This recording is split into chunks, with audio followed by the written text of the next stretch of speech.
వెళ్ళిపోయాడు. ఆయన ఆకాశం ఉందన్న ఆసీనుడు ఆ రాకడ రెండవ రాకడికి బయలుదేరిపోయాడు. అందుకే మీ విపత్తులండి.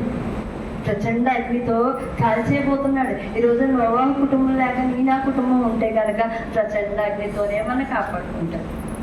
ఆ నావ వస్తుంది, మనం ఆ యేసయ్య నావ వచ్చి మనం ఎక్కించుకుంటుంది. అర్థమైందండి? హల్లెలూయా హల్లెలూయా. ఒకసారి ఇంకా గ్రంథం ద్వారా చూద్దామండి. ప్రచండం కోసం ఎందుకు ఇచ్చాడో, అసలు ఎందుకు దేవుడు దైవజనుల ద్వారా బయలుపరిచాడో చూడమ్మా. కీర్తన 2:5 ఆయన ఉగ్రుడై వారితో పలుకును, ప్రచండ కోపము చేత వారిని తల్లడింపజేయును. ఎందుకు ఆయన ఉగ్రుడైపోయాడండి? లోకం ఆయనకి విరోధం అయిపోయింది. ఆయన సృష్టించిన ఆయన బిడ్డలో ఆయనకి విరోధం అయిపోయాడు. ఇంకా ఆయన ఉగ్రుడైపోతున్నాడు. ఆయన ఎందుకు ఎలా ఉగ్రుడైపోయండి? ప్రచండ, చూడండి, ఆయన ఉగ్రుడై వారితో పలుకును, ప్రచండ కోపము చేత వారిని తల్లడింపజేయను. ఎందుకు ఉగ్రత వస్తుందండి? ఆయన ఆజ్ఞలు దాటేశాం. ఆయన ఆజ్ఞలు మీరేసిన ప్రచండ కోపముతో ఆయన ఎలా రాబోతున్నాడు? ప్రచండ కోపముతో కాల్చేయబోతున్నాడు వారిని. చూడమ్మా, కీర్తన 2:3 భూరాజులు యెహోవాకును ఆయన అభిషిక్తునికి విరోధముగా నిలబడుచున్నాడు. హల్లెలూయా. ఆయన అభిషిక్తుడు ఎవరండి? యేసు ప్రభు. ఆయన అభిషిక్తుడు ఎవరు? యేసు ప్రభు. అక్కడ ఆయన అభిషిక్తుడు ప్రవక్తల ద్వారా ఆయన పుట్టుకను, ఆయన మరణాన్ని, అక్కడ పునరుత్థానం ముందే ఆయన చెప్పించాడు. యెషయా ప్రవక్త చెప్పలేదా? మీకు లేఖనాలు చూపించలేదా? చూపించానా? ఏలైనా మనకు శిశువు పుట్టెను అని పుట్టిందని చెప్పాడు. ఇప్పుడు ప్రచండ రాకిని కోసం యెషయా ప్రవక్తలు గొప్ప ప్రవక్త. ఆయన గొప్పగా ముందే చెప్పిన వ్యక్తి. రాకడిని, పుట్టుకుని రాకడిని చెప్పిన వ్యక్తి యెషయా ప్రవక్త. మనకి ఒక ప్రకటన గ్రంథంలో అక్కడ రాకడ ఎలా ఉంటుందని చెప్పారు. యెషయా ప్రవక్త దాన్ని ముందే అక్కడ లిఖితం అయింది యెషయా ప్రవక్త ద్వారా.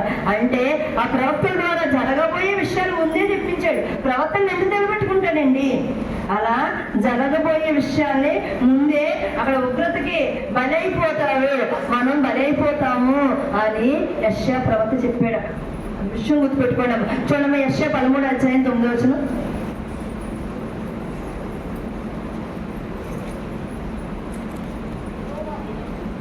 యెహోవా దినము వచ్చుచున్నది, ఈ దేశమును పాడు చేయుటకును పాపులను బొత్తిగా దానిలో ఉండకుండా నశింపజేయుటకు క్రూరమైన ఉగ్రతతోనూ ప్రచండమైన కోపముతోనూ అది వచ్చును. ఆయన ఎలా వస్తాడంటే అండి, యెషయా ప్రవక్త చెప్పాడు, ప్రచండమైన కోపంతో వచ్చును. ఎలా వస్తాడు? ప్రచండమైన. ఆది కాలంలో భూమి సృష్టించబడింది అండి. ప్రకటన గ్రంథంలో భూమి అంతరించింది. ప్రకటన గ్రంథంలో చూస్తే భూమి ఏమైంది? అంతరించింది అనే విషయాన్ని మర్చిపోకూడదు. అంతరించడం ఎలా అంతరిస్తుంది? ప్రచండమైన కోపంతో. ఇలా క్రీస్తుకు పూర్వమే దేవుడు భవిష్యత్తు కోసం చెప్పించాడు. క్రీస్తుకు పూర్వమే అక్కడ భవిష్యత్తు కోసం చెప్పించాడు దేవుడు. భవిష్యత్తు ఎలా ఉంటుంది? ఓ పెద్దవాళ్ళ భవిష్యత్తు మీద ఎలా ఉంటుందని ప్రవక్తలు అందుకే నిలబెట్టుకుంటారండి. ఈ రోజున ప్రతి కుటుంబంలో ప్రసవ వేదన ఉంటుందమ్మా. ప్రతి కుటుంబం, ఏ కుటుంబంలో నెమ్మది ఉండదు, ఏ కుటుంబంలోనూ నెమ్మది ఉండదు. ప్రసవ వేదన. ఎందుకు ఉన్నామా, ఎందుకు పుట్టామా అని బాధపడతామంటే అగ్ని వచ్చేది. అలాంటి భయంకరమైన రోజుల్లో ఉన్నాం. మన స్తుతి యాగం వదలకూడదండి, దేవుణ్ణి వదలకూడదు. మానవుడా ఎక్కడికి నీ ప్రయాణము, ఎన్నాక నీ ప్రయాసము, ఎక్కడికి నీ ప్రయాణము, ఎన్నాక నీ ప్రయాసము. మనసుకు శాంతి లేక, నీ మనసుకు నెమ్మది లేక, మనసుకు శాంతి లేక, నీ మనసుకు నెమ్మది లేక, పరుగుడుచున్నావా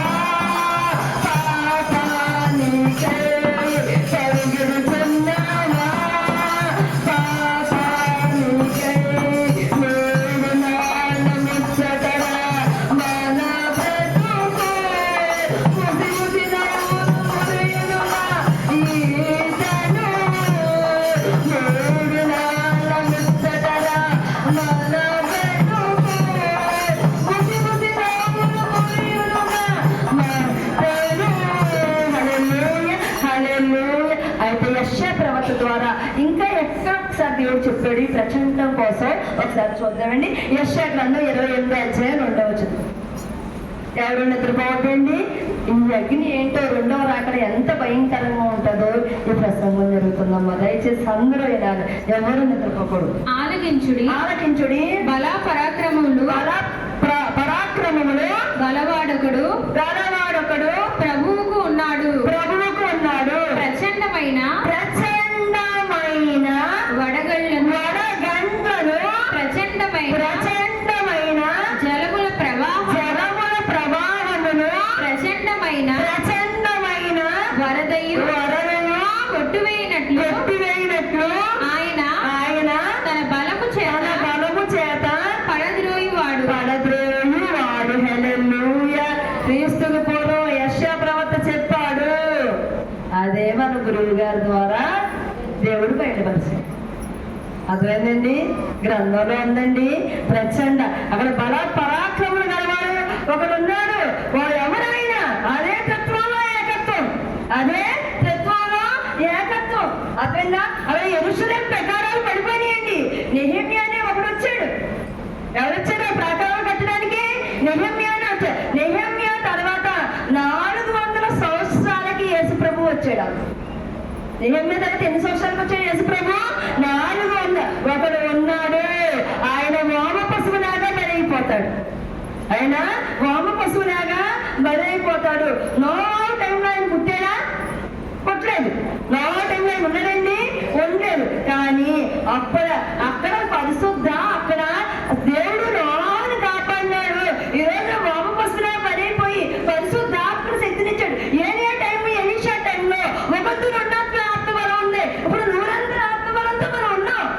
ఇప్పుడు 100 ఆత్మబలంతో మనం ఉన్నప్పుడు మనం ఎందుకు కాపాడగలము?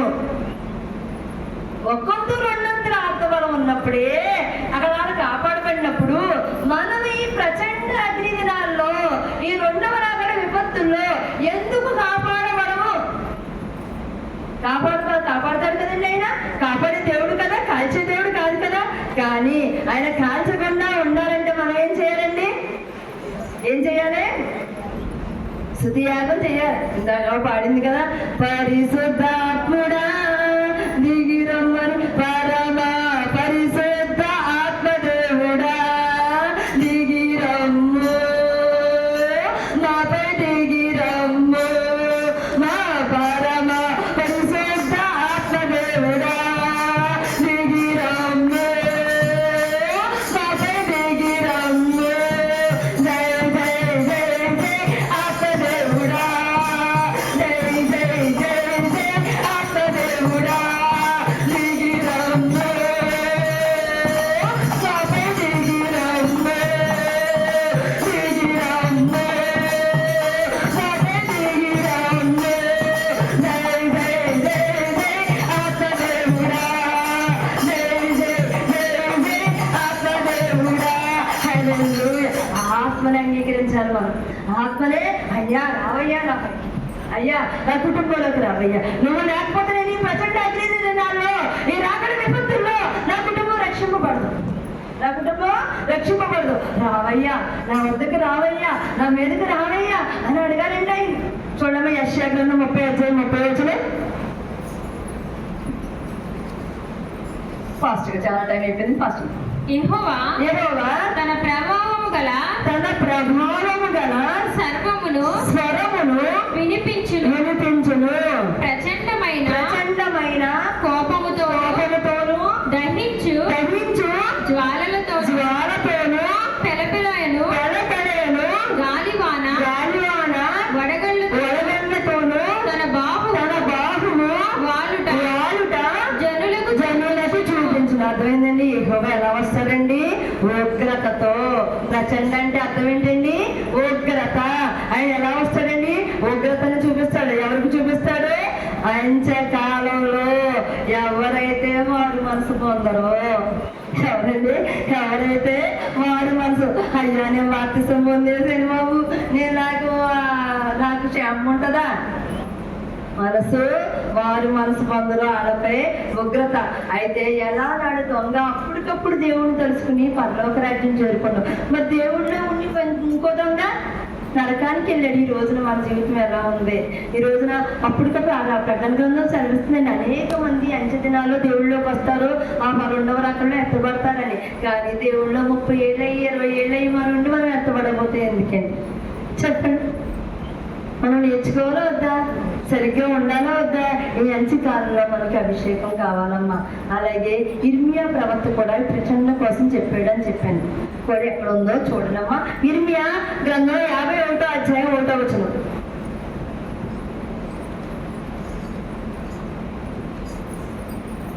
ఇర్మియా 51:1 వచనం. యెహోవా ఇలాగ సెలవిచ్చుచున్నాడు, ఇదిగో నేను బబులోను మీదికిని దానిలో కాపురం చేసి నాకు విరోధముగా లేచిన వారి మీదకిని ప్రచండమైన వాయువును రప్పించదును. ఇర్మియా ప్రవక్త ద్వారా కూడా రచింపబడింది అండి. ఏ వాయువును రప్పిస్తాడండి ఆయన? ప్రచండ వాయువు. ఆది కాలంలో మానవ నిర్మితమైన నగరం బబులోను. అదేనండి ప్రకటన గ్రంథంలో నాశనమయ్యే నగరం బబులోనే. అదేనండి బబులోనే. నూతన యెరూషలేము నిర్మించబడుతుంది అని ఉంది గ్రంథం. అదేనండి. అలాగే విలాప వాక్యాలు కూడా ఇర్మియా గారి ద్వారా రచింపబడిందండి. చూడండి 1వ అధ్యాయం 12వ వచనం. త్వరగా మమ్మల్ని వదిలేస్తారండి, కంగారు పడకండి. త్రోవను నడుచువారలారా ఇలాగ జరుగుట చూడగా మీకు చింతలేదా? యెహోవా తన ప్రచండ కోప దినమున నాకు కలుగజేసిన శ్రమ వంటి శ్రమ మరి ఎవరికైనా కలిగినదో లేదో మీరు నిదానించి చూడండి. ఇందులోనే ఈ ఇర్మియాలో 1వ అధ్యాయం మనం 8వ వచనం చూస్తే, యెరూషలేము ఘోరమైన పాపము చేసెను, అందుచేత అది అపవిత్రురాలైపోయింది. యెరూషలేము ఏం చేస్తుందమ్మా? ఘోరమైన. ఇక్కడ ఇర్మియా ప్రవక్త చెప్తున్నాడు, యెరూషలేము పాడైపోయింది.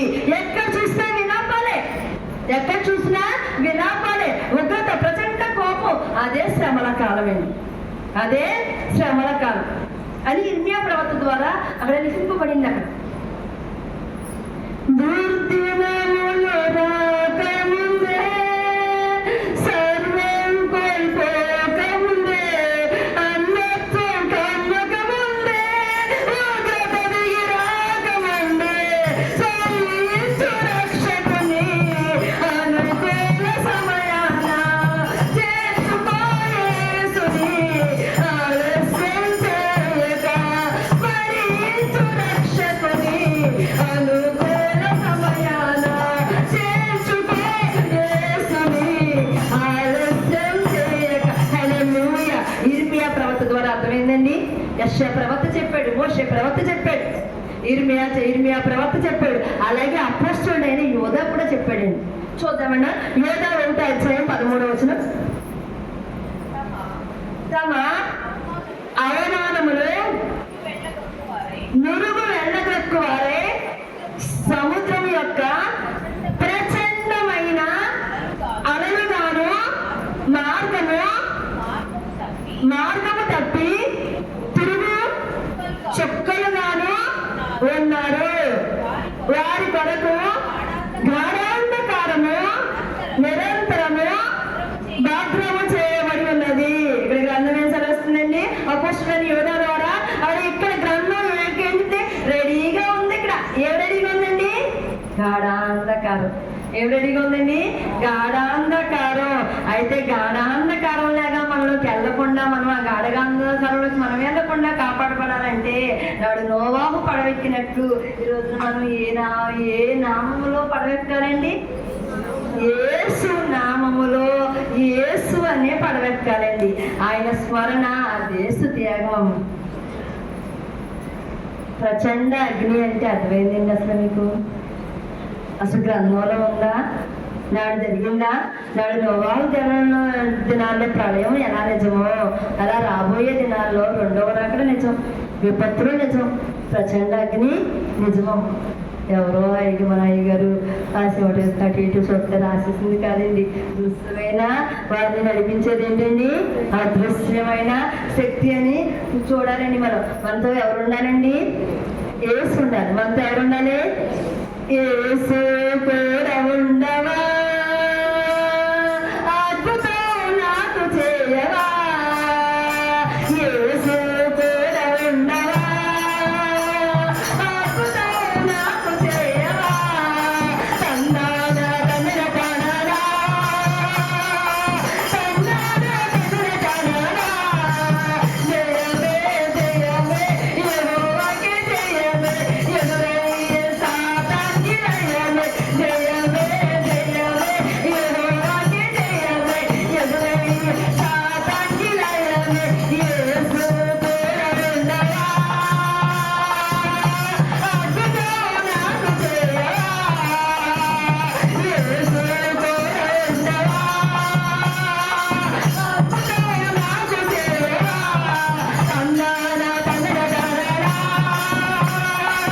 తందాన తమిళ కనరా, తందాన తమిళ కనరా, తందాన తమిళ కనరా, స్తుతులే స్తుతులే యెహోవాకే స్తుతులే, స్తుతులే స్తుతులే యెహోవాకే స్తుతులే, ఎదురయ్యే సాతానికి జయమే, యేసు కూడా ఉండవా, అద్భుతం నాకు చేయవా, యేసు కూడా ఉండవా, అద్భుతం నాకు చేయవా, తందాన తమిళ కనరా,